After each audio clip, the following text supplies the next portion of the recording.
Very welcome to guys. आज अपन चर्चा करेंगे आधुनिक भारत के इतिहास के बारे में। देखिए, यूरोपियों का आगमन यहाँ क्यों हुआ, कैसे हुआ, उसके बारे में देखो। कहा जाता है कि 14वीं से 15वीं शताब्दी में भारत व यूरोप के मध्य स्थित समुद्र पर अरबी लोगों का अतिक्रमण था। ये अरबी लोग भारत में मसाले खरीदकर यूरोपीय देशों में ऊंचे दामों में बेचते थे।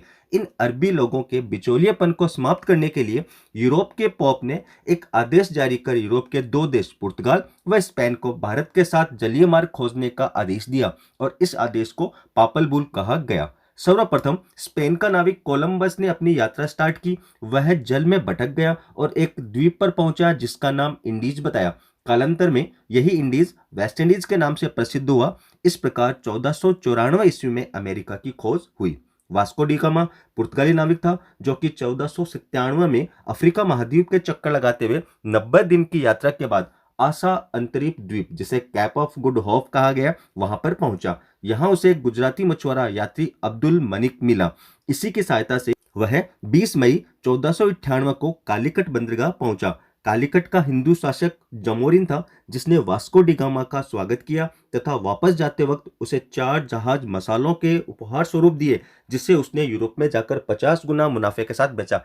यानी ये यूरोपियन लोग जो थे वो थे चालू शुरू से ही। जब वो आए यहाँ से लूट के कुछ ना कुछ लेके ही गए। अब चाहे वो दिया गया हो तो आगे जाके मुनाफा कमा लिया, या पहले से ही यहाँ डिसाइड करके आए थे वो लोग ना कि यहाँ से हमें व्यापार करना है, यहाँ से पैसे कमाने हैं। अब वो रणनीति इनकी राज करने में कब बदली वो अपन आगे पढ़ेंगे।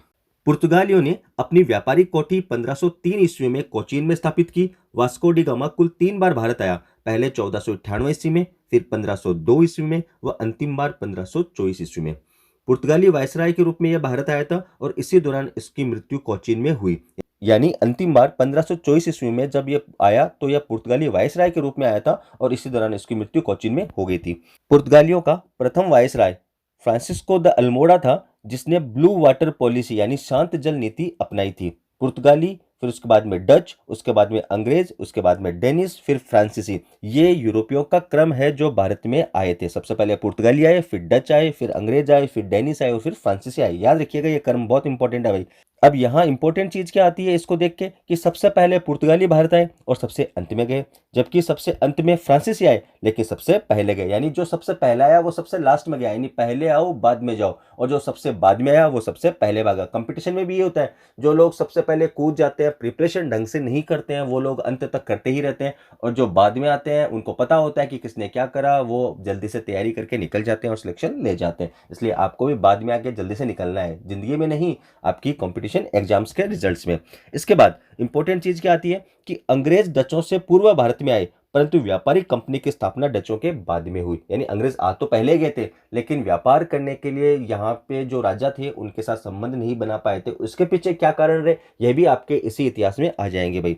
1661 ईस्वी में तत्कालीन सम्राट चार्ल्स द्वितीय तथा पुर्तगाली राजकुमारी कैथरीन से विवाह करने पर बंबई दहेज में दिया गया था। ये ध्यान रखिएगा भाई। अन्य महत्वपूर्ण तथ्यों में आती चीजें कि पहली बार तंबाकू का पौधा 1608 ईस्वी में जहांगीर के काल में पुर्तगालियों द्वारा लाया गया। पुर्तगाली शासन के द्वारा ही मध्य अमेरिका से मूंगफली, आलू, पपीता, मक्का, अनानास व अमरूद का प्रवेश भारत में करवाया गया। यानी भारत में बहुत कुछ चीजें बाहर से आई भी हैं भाई। ये तो है कि दो संस्कृतियां जब मिलती हैं तो लेन देन तो उन चीजों का होता ही है, तो कुछ बेनिफिशियल भी होती हैं और कुछ आपके हानिकारक भी होती हैं। इसके अलावा बादाम, लीची, काजू, संतरा इत्यादि भी भारत लाए गए। इंपॉर्टेंट चीज यहां आती है कि 1556 ईस्वी में भारत में प्रथम प्रिंटिंग प्रेस की स्थापना हुई तथा भारतीय जड़ी बूटियों व वनस्पति पर प्रथम पुस्तक 1563 ईस्वी में प्रकाशित की गई। डच, यह हॉलैंड या नीदरलैंड के निवासी थे। 1596 ईस्वी में प्रथम डच व्यक्ति कार्नेलिस द हस्तमान भारत आया। 1602 ईस्वी में डच संसद ने एक अधिनियम पारित कर united East India company of Netherland की स्थापना की तथा इसे भारत में 21 वर्षों हेतु व्यापार करने का अधिकार दिया। 1605 ईस्वी में प्रथम डच कंपनी की स्थापना मूसलीपट्टनम आंध्र प्रदेश में की गई जहां से नील का निर्यात होता था। तो ये थे जो यूरोपीय थे उन लोगों का आगमन भारत में किस तरह से हुआ, ये चीज आपके यहाँ पर मेंशन कर दी गई है। अब अपन बात करते हैं अंग्रेजों की। अंग्रेज जो थे यूरोपीय कंपनियों में सर्वाधिक सफल कंपनी अंग्रेजों की ही थी। सर्वप्रथम अंग्रेज व्यापारी के रूप जॉन मिल्डन हॉल 1597 ईस्वी में अकबर के शासनकाल में भारत आया था। 7 साल तक भारत में रहा भी, परंतु अकबर से व्यापारिक फरमान प्राप्त नहीं कर पाया। 1599 ईस्वी में पूर्वी देशों के साथ व्यापार करने के लिए ब्रिटेन की महारानी क्वीन एलिजाबेथ ने 217 लोगों के एक समूह को 15 वर्ष हेतु एक अधिकार पत्र प्रदान किया। इस समूह में वह स्वयं भी शामिल थी, जिसका नाम governor and company of merchants of London trading to the East Indies था। एलिजाबेथ ने प्रथम शाही फरमान लेकर 15 वर्ष हेतु पूर्वी देशों के साथ जो व्यापारिक अधिकार पत्र प्रदान किया, उसे चार्टर एक्ट कहा जाता है। इसे ही राजलेख अधिनियम कहते हैं। 1608 ईस्वी में प्रथम ब्रिटिश व्यापारिक जहाज हेक्टन, जिसे रेड ड्रैगन भी कहा गया, उसकी सहायता से कैप्टन हॉकिंस सूरत पहुंचे तथा इसे अपनी व्यापारिक कोठी बनाया। 1609 ईस्वी में जहांगीर के दरबार आगरा पहुंचा, जहां उसने जहांगीर से फारसी भाषा में बात की और इसी से प्रभावित होकर जहांगीर ने उसे एक खान की उपाधि दी तथा 400 का मनसब प्रदान किया। यानी अंग्रेज होते हुए बहुत चालू था, इसको पता था कि राजा को कैसे मनाया जाता है, इसलिए उन्होंने उनकी ही लैंग्वेज यानी फारसी में उनसे बात की। उसने बादशाह से सूरत में व्यापारिक कोठी खोलने की अनुमति लेनी चाहिए, परंतु पुर्तगालियों के विरोध के कारण जहांगीर उसे अनुमति नहीं दे पाया, क्योंकि पुर्तगाली उनसे पहले आ चुके थे और वहां उनको पता था कि यूरोपीय आए तो कंपटीशन बढ़ेगा, इसलिए उन्होंने पहले से ही मना करवा दिया कि साहब नहीं नहीं ये सताव नहीं चलेगा, कंपटीशन हो जाएगा। तो जहांगीर चाहते हुए भी उनको नहीं दे पाया।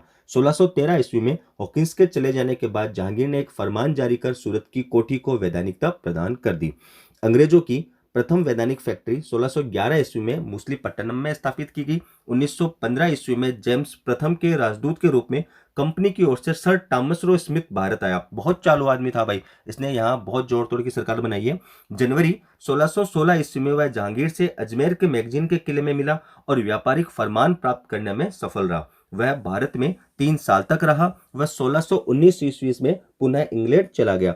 अंग्रेजों का प्रथम गवर्नर माना जाता है। 1698-99 में कंपनी ने बंगाल के सूबेदार अजीम हुसैन से एक आधिकारिक पत्र प्राप्त कर बंगाल के 3 गांव सुतानुती, गोविंदपुर व कालीघाट को 1200 रुपए वार्षिक में जमींदारी ले ली तथा यहीं पर एक फोर्ट विलियम की स्थापना की, जिसे कालांतर में कलकत्ता के नाम से जाना गया है, जिसकी नींव जॉब चोरनोक द्वारा रखी गई। यानी कलकत्ता जो है पूर्णतया अंग्रेजों द्वारा बसाया गया नगर है भाई। 1701 ईस्वी में औरंगजेब ने एक फरमान जारी किया तथा कहा कि भारत में रहने वाले समस्त यूरोपियों को गिरफ्तार कर लिया जाए। औरंगजेब बहुत खतरनाक आदमी था भाई, ये पहला आदमी था जिसने कहा था कि जो भी यूरोपियन दिखे पकड़ लो, साले को जेल में डालो। 1694 ईस्वी में ब्रिटिश संसद ने एक अधिनियम जारी कर ब्रिटेन के समस्त नागरिकों को भारत में व्यापार करने का अधिकार दे दिया। इस प्रकार भारत में एक और company English trading to the East Indies की स्थापना हुई। यानी उन्होंने अपनी कंपनी तो लगाए रखी थी, एक और कंपनी का निर्माण भी भारत में करवा दिया। 1702 ईस्वी में ब्रिटेन संसद ने पुनः अधिनियम जारी कर दोनों कंपनियों का विलय कर दिया। कंपनी का नाम the united company of merchants of England trading to the East Indies कर दिया। 1707 ईस्वी में इस कंपनी के अधिकारों को असीमित कर दिया गया। 1715 ईस्वी में कंपनी ने मुगल सम्राट फारूक शेर के समक्ष जॉन सरमन की अध्यक्षता में एक शिष्टमंडल भेजा। इस शिष्टमंडल में हैमिल्टन नाम का एक शल्य चिकित्सक भी था, जिसने फारूक शेर के एक असाध्य रोग का इलाज किया तथा उसकी पुत्री का भी इलाज किया। इसी से प्रसन्न होकर फारूक शेर ने अंग्रेजों को बंगाल में कर मुक्त व्यापार करने का अधिकार प्रदान किया। यही अधिकार पत्र भारत में ब्रिटिश सत्ता की स्थापना का कारण माना जाता है। अतः इतिहासकारों ने फारूक शेर को घृणित कायर या मूर्ख लंपट राजा की संज्ञा भी दी गई है भाई, ये चीज आप जरूर ध्यान रखें। तो यहाँ तक अपने पास अंग्रेजों का एंट्रेंस जो है वो भारत में हो चुका है, किसके द्वारा किया गया, क्या क्या घटनाएं रही, ये इंपॉर्टेंट चीजें हमने पढ़ ली है। अब अपन बात करेंगे भारत के प्रमुख governor, governor general and viceroy की। तो इसमें सबसे पहले जो आता है वो आता है टॉमस रो स्मिथ। पीछे मैंने कहा था कि बहुत ही चालू आदमी था, इसने भारत में अधिकार पत्र लिया था व्यापार करने का। टॉमस रो स्मिथ अंग्रेजों का प्रथम राजदूत व गवर्नर था। दूसरे नंबर पे आता है रॉबर्ट क्लाइव, बंगाल का प्रथम गवर्नर व प्लासी के युद्ध के समय का गवर्नर था। इसने भारत में ब्रिटिश साम्राज्य का जनक माना जाता है। तीसरा वारेन हेस्टिंग्स संपूर्ण बंगाल का गवर्नर जनरल हुआ था, यानी इसके टाइम पर गवर्नर जनरल का पद सृजित हुआ ही था। ठीक है, पहली बार राज्यों को इसमें मिलाया गया था, ये इंपॉर्टेंट चीज है भाई। राजस्व अधिकारी के रूप में कलेक्टर का पद सृजित किया गया था और प्रथम राजस्व अधिकारी जॉन कैंपबेल था। यह ध्यान रखना, जॉन कैंपबेल प्रथम राजस्व अधिकारी था, याद रखने की चीज है भाई। लॉर्ड विलियम बेंटिक 1833 के चार्टर अधिनियम द्वारा इसे संपूर्ण भारत का गवर्नर जनरल बनाया गया था। इसी से मिलकर राजा राममोहन राय ने सती प्रथा, डाकन प्रथा इत्यादि प्रथाओं पर रोक लगाई थी। इसी के शासनकाल में मेकाले भारत में आया। भारतीय लोगों की शिक्षा हेतु मेकाले का एंट्रेंस यहाँ पर करवाई गई थी। भारतीय लोगों की शिक्षा हेतु पहली बार प्रावधान 1813 के चार्टर अधिनियम में किया गया, जहां भारतीय लोगों की शिक्षा हेतु 1 लाख रुपए वार्षिक का प्रावधान किया गया था। याद रखने की चीज है भाई। इसी अधिनियम के द्वारा ईसाई मिशनरियों को भारत में ईसाई धर्म की प्रचार प्रसार करने की छूट दी गई थी। फिर आता है लॉर्ड डलहौजी। लॉर्ड डलहौजी का जो शासनकाल है वो 1848 से 1856 ईस्वी के मध्य माना जाता है। एक ही शासनकाल में सर्वाधिक समय 8 साल तक शासन करने वाला गवर्नर जनरल यही था। इसने राज्य हड़प नीति, गौ निषेध निधि प्रथा चलाई। इसे भारत में रेलवे का जनक भी कहा जाता है। भारत में प्रथम रेल 16 अप्रैल 1853 को मुंबई से थाने तक चलाई गई थी और प्रथम इंजन जो था उसका नाम था ब्लैक ब्यूटी। इसे भारत में डाक तार बेतार सेवा का भी जनक माना जाता है। यानी तार सेवा जो थी, डाक सेवा जो थी, ये भी डलहौजी के काल में ही आई। सार्वजनिक निर्माण विभाग पीडब्ल्यूडी की स्थापना इसी के शासनकाल में हुई। भारत में प्रथम कारखाना 1848 ईस्वी में इसी के शासनकाल में लगा। यानी लॉर्ड डलहौजी के काल में सर्वाधिक विकास हुआ है भारत का। रुड़की विश्वविद्यालय की स्थापना भी इसी के काल में हुई। वुड डिस्पेज का नियम, जिसमें प्राथमिक व उच्च शिक्षा हेतु अलग अलग प्रावधान किए गए, अतः वुड डिस्पेज को भारतीय शिक्षा का मैग्ना कार्टा भी कहा जाता है। लॉर्ड कैनिंग क्रांति के समय भारत के गवर्नर जनरल थे। ब्रिटिश ईस्ट इंडिया कंपनी द्वारा नियुक्त अंतिम गवर्नर जनरल थे। 1857 की क्रांति के दौरान पकड़े गए भारतीय स्वतंत्र सेनानियों को जेल से मुक्त कर दिया गया, अतः इसे दयालु गवर्नर जनरल भी कहा गया था। यही इकलौता ऐसा गवर्नर जनरल है जिसे दयालु कहा गया, बाकी किसी को भी नहीं कहा गया भाई। क्रांति के पश्चात भारत का शासन सीधे सीधे ब्रिटिश ताज को हस्तांतरित हो गया था, इसलिए और एक नया पद वायसराय नामक सृजित किया गया था। अतः लॉर्ड कैनिंग भारत के प्रथम गवर्नर जनरल एंड वायसराय बने। यानी पहले वायसराय लॉर्ड कैनिंग को कहा जाता है और अंतिम गवर्नर जनरल भी लॉर्ड कैनिंग को ही कहा जाता है। दोनों यही है भाई, ठीक है।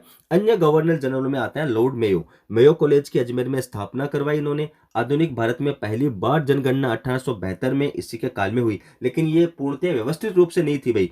पहली जनगणना पूछे तब तो यही आएगी 1872 ईस्वी में, और वास्तविक रूप से पूछे तो वो बाद में आएगी आपके। लॉर्ड मेयो की हत्या एक अफगान के द्वारा की गई थी। पहली बार देशद्रोह का आरोप रॉबर्ट क्लाइव के ऊपर लगाया गया। दुखी होकर आत्महत्या कर ली थी इन्होंने, यानी रॉबर्ट क्लाइव जो था उसने दुखी होकर आत्महत्या करी थी। दूसरी बार मुकदमा वॉरेन हेस्टिंग्स पे चला गया था, परंतु बाद में उनको बरी कर दिया गया था। उसके बाद में आते हैं लॉर्ड लीटन। इनका जो शासनकाल है वो 1876 से 1880 रहा है। 1876 में इनके काल में दिल्ली दरबार का आयोजन किया गया तथा रॉयल टाइटल एक्ट द्वारा ब्रिटेन के सम्राट को भारत का सम्राट घोषित कर दिया गया था। इसी ने वर्नाक्यूलर प्रेस एक्ट के द्वारा 1878 ईस्वी में भारतीय समाचार पत्रों पर पूर्णतया प्रतिबंध लगा दिया था, यानी भारतीय समाचार पत्र निकाल ही नहीं सकते थे। इसी के द्वारा 1878 ईस्वी में आर्म्स एक्ट के तहत भारतीय लोगों के हथियार रखने पर भी प्रतिबंध लगा दिया गया था। इसने सिविल सेवा परीक्षाओं में बैठने की आयु घटाकर 19 वर्ष कर दी थी। ध्यान रखिएगा भाई। भारतीयों को पहली बार सिविल सेवा में बैठने का अधिकार 1856 ईस्वी में दिया गया था। प्रथम आईसीएस सत्येंद्र नाथ टैगोर थे। याद रखिएगा भाई, बहुत बार पूछा गया है। प्रथम आईसीएस प्रथम अधिकारी जो थे सिविल सेवा अधिकारी वो सत्येंद्र नाथ टैगोर थे। लॉर्ड रिपन, इन्हें भारतीय स्वशासन का जनक कहा जाता है, अर्थात सत्ता का विकेंद्रीकरण करने वाला प्रथम गवर्नर जनरल व वायसराय लॉर्ड रिपन थे। भारत में पहली बार व्यवस्थित रूप से जनगणना 1881 भी बात हुई थी अपनी। 1872 में पहली जनगणना हुई, लेकिन व्यवस्थित रूप से नहीं थी। 1881 में जो जनगणना 9 साल बाद जो हुई वो आपके लॉर्ड रिपन के शासनकाल में हुई, व्यवस्थित रूप से हुई। वर्नाक्यूलर प्रेस एक्ट समाप्त किया गया था। यहाँ पे वर्नाक्यूलर प्रेस एक्ट जो अपने जिसपे भारतीय समाचार पत्रों पर प्रतिबंध लगा दिया गया था वो यहाँ आपके समाप्त किया गया है। भारतीय प्रेस का मुक्तिदाता चार्ल्स मेटकॉफ को कहा जाता है। ध्यान रखना, किसके काल में हुई थी? लॉर्ड रिपन के, लेकिन मुक्तिदाता किसे कहा जाता है? चार्ल्स मेटकॉफ को। दो अलग अलग लोग हैं भाई। इसके बाद जो आते हैं वो आते हैं लॉर्ड कर्जन। लॉर्ड कर्जन ने 1899 से 1905 के बीच इनका शासनकाल रहा। 1903 में अकाल आयोग की स्थापना की। 1905 में बंगाल का विभाजन यह कहते हुए कर दिया कि बहुत बड़ा क्षेत्र है, इसलिए सुव्यवस्थित प्रशासन संचालित नहीं किया जा सकता। यह कहकर उन्होंने बंगाल को 2 भागों में विभाजित कर दिया था। जो भाग थे वो था पहला पूर्वी बंगाल, जिसे आज अपन वर्तमान बांग्लादेश कहते हैं। दूसरा था पश्चिम बंगाल, जो आज अपने इंडिया का हिस्सा है। अतः क्षेत्रीयता के आधार पर तोड़ने या विभाजन का श्रेय लॉर्ड कर्जन को जाता है। याद रखिएगा भाई, लॉर्ड कर्जन जो है क्षेत्रीयता के आधार पर बांटने वाला प्रथम जनरल था यहाँ का। सांप्रदायिकता के आधार पर भारत का विभाजन पहली बार 1909 में मार्ले मिंटो द्वारा किया गया, जब पहली बार मुस्लिमों हेतु पृथक निर्वाचन की व्यवस्था की गई थी। मार्ले मिंटो सुधार, जिसकी वजह से अपने मुस्लिम लीग की स्थापना हो गई थी, क्योंकि उन्होंने पृथक निर्वाचन प्रणाली शुरू कर दी थी मोमडन्स के लिए। 1911 ईस्वी में बंग भंग को वापस ले लिया गया तथा दिल्ली को भारत की राजधानी घोषित किया गया था। वह 1912 में दिल्ली को भारत की राजधानी बना गई थी। ये आपके दिल्ली दरबार में आ जाएगा। वैसे याद रखिएगा, भारत की राजधानी जो दिल्ली है वो 1 अप्रैल 1912 को बना दी गई थी। घोषित हुई थी आपके 1911 में, और कंप्लीटली 1 अप्रैल 1912 को दिल्ली को भारत की राजधानी बना ही दिया गया था। लॉर्ड माउंटबेटन स्वतंत्रता के समय भारत का प्रथम गवर्नर जनरल एंड वायसराय थे। अंग्रेजों द्वारा अंतिम गवर्नर जनरल एंड वायसराय यही होंगे। सी राजगोपालाचारी स्वतंत्र भारत का प्रथम भारतीय गवर्नर जनरल एंड वायसराय था, यानी राजगोपालाचारी भारत के पहले जो थे वायसराय थे। तो यहाँ तक होती हैं अपने भारत की इंपॉर्टेंट चीज़ें, जहाँ अंग्रेज अधिकारी जब आए तो उनके कौन कौन से गवर्नर जनरल थे, क्या क्या किया, कैसे किया, ये सब अपने यहाँ तक आ चुका है। अब कुछ और अंतिम महत्वपूर्ण चीजें जो अपने जब पीछे पढ़ रहे थे, तो वहाँ लॉर्ड डलहौजी जो है उसके शासनकाल की है। लॉर्ड डलहौजी के शासनकाल में हिंदू विधवा पुनर्विवाह अधिनियम 1856 लागू किया गया था, और इसी के शासनकाल में यूपीएससी लोक सेवा विभाग की स्थापना भी की गई थी। भारतीय राष्ट्रीय कांग्रेस की स्थापना के समय गवर्नर जनरल लॉर्ड डफरिन थे। याद रखिएगा भाई, कांग्रेस जब बनी थी, यानी कांग्रेस पार्टी की जब स्थापना हुई थी, तो लॉर्ड डफरिन उस वक्त राज कर रहे थे इंडिया के ऊपर, यानी वहां के गवर्नर जनरल लॉर्ड डफरिन थे। तो ये सब बातें अपन पढ़ते हैं आज के वीडियो में। इस वीडियो में अपन ने भारत पे अंग्रेजों का प्रवेश, किस कंपनी के थ्रू आए, किस तरह से आए, कौन कौन इनके वाइसराय थे, कहाँ क्या हुआ, कौन चीजें हुई, ये सब अपन ने शॉर्टकट में पढ़ लिया भाई। इन सब चीजों को आपको अच्छे से याद करना है, एक एक लाइन आपका क्वेश्चन बनता है। तो इसलिए मेरी आपसे विनती है कि इन सारी क्वेश्चंस को, इन सारी लाइनों को आप अच्छे से याद करें, ताकि आपके एग्जाम में कोई भी क्वेश्चन ना छूटे। अब मैं पहले भी कह रहा हूं और हर वीडियो में कहता भी हूं, ये आपके पास में ब्रीफ में चीजें दी गई हैं। आपके पास पूरा सिलेबस को जो कवर करने के लिए जो अपने पास में अगर कहे कि यार इंपॉर्टेंट नोट्स क्या होते हैं, वो चीज आपकी यही है। आप इन्हें सुने, एक ही वीडियो को 4-4-5 बार सुने, आपको रट्टा लगाने की नीड नहीं, अपने आप ही लर्न हो जाएंगे। आप इनको बस सुनते जाएं, जैसे गाने सुनते हैं वैसे इनको सुनते जाएं, आपकी चीजें डिवाइड होती रहेंगी, आपके अपने आप माइंड में फिट हो जाएंगी। बाकी कहानियां सुननी है तो उसके लिए अलग से वीडियो हैं आपके पास, उनको देख लीजिए, आपको पूरा डिटेल डाटा मिल जाएगा। और शॉर्टकट में आपको लेना हो तो ये आपके लिए बहुत ही काम की चीजें हैं। तो अपना वीडियो आज का यहीं समाप्त करते हैं। आधुनिक भारत का दूसरा वीडियो अपन देखेंगे कल के वीडियो में।